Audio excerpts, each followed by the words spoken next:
Hi everyone, today's topic is control and coordination, जो कि class 10th का biology का सेकंड चैप्टर है। आज हम पढ़ेंगे सिर्फ coordination in plants. Next video में कोऑर्डिनेशन इन एनिमल्स पढ़ेंगे। First is stimuli, changes in environment to which an organism respond. हमारे एनवायरनमेंट में कोई भी चेंजेस होते हैं जिसके ऊपर कोई भी ऑर्गेनिज्म है वो रिस्पॉन्ड करता है, उसको स्टिमुलाई बोलते हैं। जैसे कि अगर गर्मी ज़्यादा है तो हम लोग स्वेटिंग करने लगते हैं, सो इसको स्टिमुलाई बोलेंगे। Function of control and coordination in plants is performed by plant hormones. जो कोऑर्डिनेशन है, कंट्रोल है, वो प्लांट्स के अंदर प्लांट हार्मोन्स के वजह से उनके द्वारा परफॉर्म किया जाता है।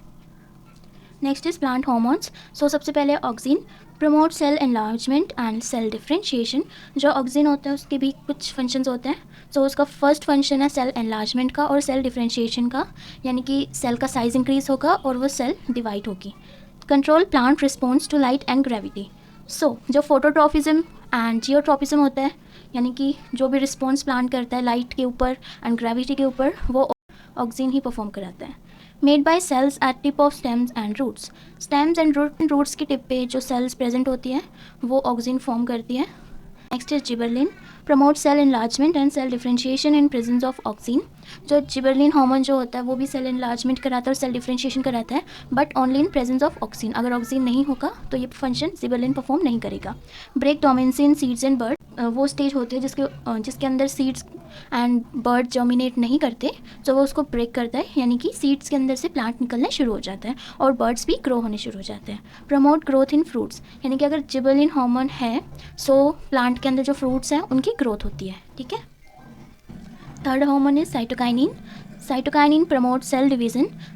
सेल्स जो डिवाइड होती हैं वो फंक्शन परफॉर्म होता है साइटोकाइनिन की वजह से। Break dormancy of seed and birds. जो सीड्स हैं और बर्ड्स उनकी डोमेंसी ब्रेक करने में भी साइटोकाइनिन हेल्पफुल होता है। Delay ageing in leaves. जैसा कि हम स्प्रिंग सीजन में देखते हैं कि लीव्स हैं वो सूख जाती हैं और प्लांट उनको गिरा देता है, ये उसकी एजिंग को डिले कर देता है, यानी कि वो लॉन्ग टाइम तक स्टे करती हैं। Promote opening of stomata. जो स्टोमेटा का ओपनिंग प्रोसेस होता है उसको प्रमोट करता है cytokinin. Promote fruit growth, as we know like gibberellin fruit growth भी परफॉर्म करता है।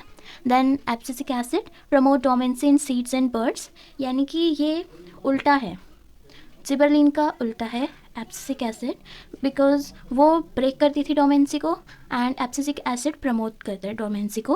प्रमोट क्लोजिंग ऑफ स्टोमेटा, यानी कि ओपनिंग साइटोकाइनिन परफॉर्म करेगा and closing abscisic acid. Then promote wilting and falling of leaves, यानी कि एजिंग को delay करता था साइटोकाइनिन एंड लीव की एजिंग को कम करता है abscisic acid. And cause detachment of flowers and fruits from.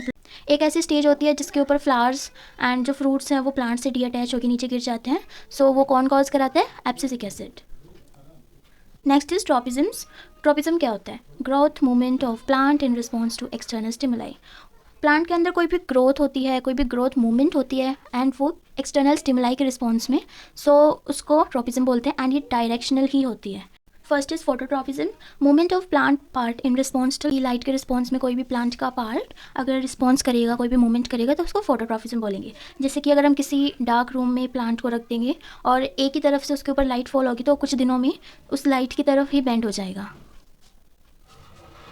Second is geotropism, response of plants to gravity, यानी कि ग्रेविटी के रिस्पॉन्स में कोई भी प्लांट मूवमेंट होगी, उसको जियोट्रॉफिज्म बोलेंगे। जैसे हमारे पास कोई भी फ्लावर पॉट है, अगर हमने उसको टेढ़ा कर दिया तो कुछ दिनों में उसकी जो रूट्स है वो डाउनवर्ड मूव करना शुरू करेंगी और जो स्टेम है वो upward. Next is chemotropism, growth of plant in response to chemical. Plants के अंदर कोई भी केमिकल रिलीज होगा, उसके रिस्पॉन्स में अगर कोई भी प्लांट का पार्ट फंक्शन करेगा, रिस्पॉन्ड करेगा, मूवमेंट करेगा, उसको कीमोट्रॉफिज्म बोलते हैं। स्टिग्मा के ऊपर पॉलन ग्रेन फॉल होता है, उसके ऊपर केमिकल रिएक्शन होता है, यानी कि कोई भी केमिकल प्रोड्यूस होता है और ओव्यूल की तरफ पॉलन ट्यूब जनरेट होना शुरू करती है क्योंकि उसके अंदर का केमिकल पॉलन को अट्रैक्ट करता है। Next is hydrotropism, response of plant part to water, यानी कि जिस तरफ उस प्लांट को वाटर मिलेगा वो उस तरफ मूव करना शुरू करेगा। जैसे कि यहाँ पे देखो, यहाँ पे पानी है तो उसकी रूट्स टुवर्ड्स वाटर मूव करना शुरू कर देगी।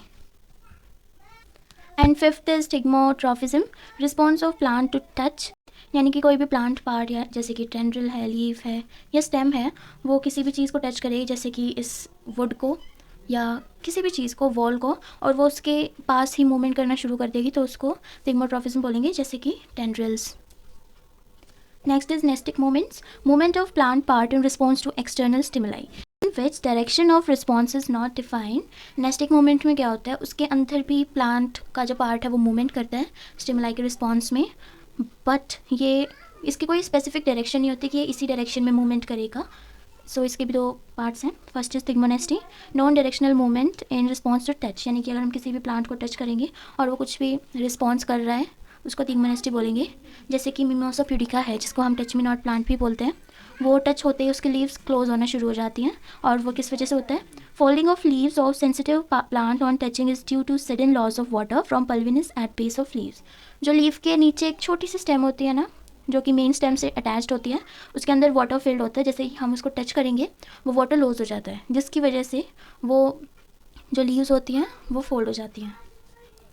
Second is फोटोनेस्टी, non directional movement of plant part in response, मतलब लाइट के रिस्पॉन्स में कोई भी प्लांट का पार्ट मूव करेगा उसको फोटोनेस्टी बोल। फॉर एग्जाम्पल सनफ्लावर, मूनफ्लावर, जो कि सन एंड मून जैसे मूव करता है उसी के डायरेक्शन में वो मूव करता रहेगा और इनकी प्रेजेंस में ही वो ब्लूम होगा।